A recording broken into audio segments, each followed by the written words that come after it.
Bismillahirrahmanirrahim. Assalamualaikum warahmatullahi wabarakatuh. Setelah berlalunya 120 tahun dari kehidupan Nabi Adam dan 5 tahun setelah terbunuhnya Habil, lahirlah Syith. Ada yang berkata bahwa dia terlahir sendirian tanpa saudara kembar. Arti dari nama Syith sendiri adalah anugerah Allah, yang berarti bahwa dia adalah pengganti dari Habil yang merupakan calon penerus Nabi Adam.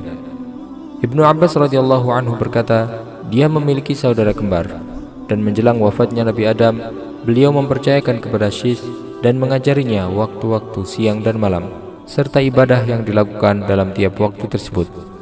Beliau juga memberitahunya tentang banjir. Kepemimpinan setelah wafatnya Nabi Adam berpindah kepadanya. Allah Subhanahu wa Ta'ala menurunkan 50 sahifah kepadanya, dan semua nasab manusia yang hidup saat ini kembali kepada beliau.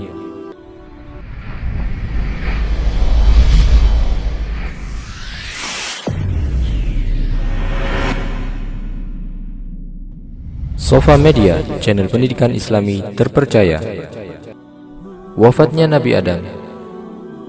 Nabi Adam jatuh sakit selama 11 hari, dan dia memberi wasiat kepada putranya Syith, serta menyuruhnya untuk menyembunyikan ilmunya dari Qabil dan keturunannya, karena dia telah membunuh Habil yang disebabkan rasa iri kepadanya ketika Nabi Adam lebih memilih Habil untuk diajari ilmu pengetahuan.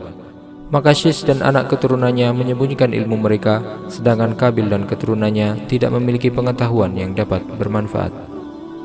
Abu Hurairah radhiyallahu anhu meriwayatkan bahwa Rasulullah shallallahu alaihi wasallam bersabda, Allah berfirman kepada Nabi Adam ketika menciptakannya, datangilah para malaikat di sana dan katakanlah, Assalamualaikum. Kemudian Nabi Adam pun mendatangi mereka dan mengucapkan salam. Mereka menjawab, Alaikassalam warahmatullah. Kemudian Nabi Adam kembali kepada Allah.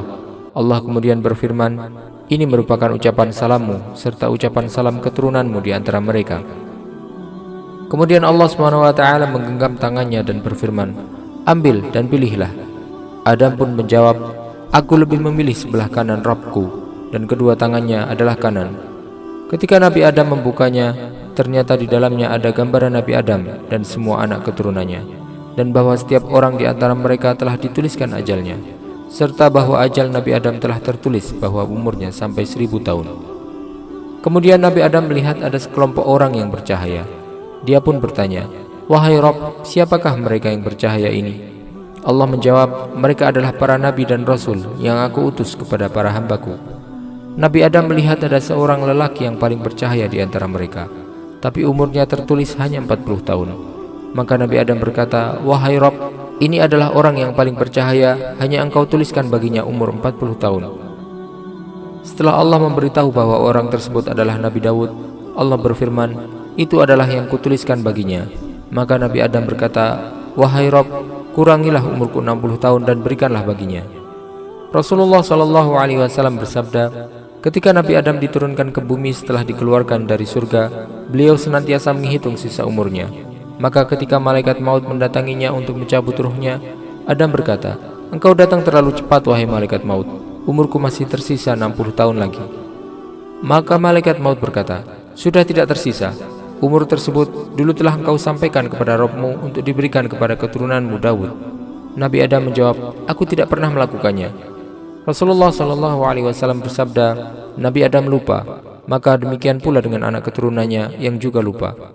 Nabi Adam mengingkari, maka demikian pula anak keturunannya juga mengingkari. Ketika itu Allah meletakkan catatan dan menghadirkan para saksi.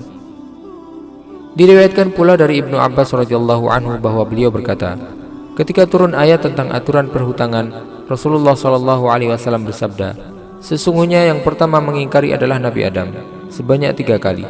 Dan sesungguhnya ketika Allah menciptakan Nabi Adam, dia mengusap punggung Nabi Adam, maka dia keluarkan darinya semua anak keturunannya sampai hari kiamat, dan ditampakkan kepada Nabi Adam.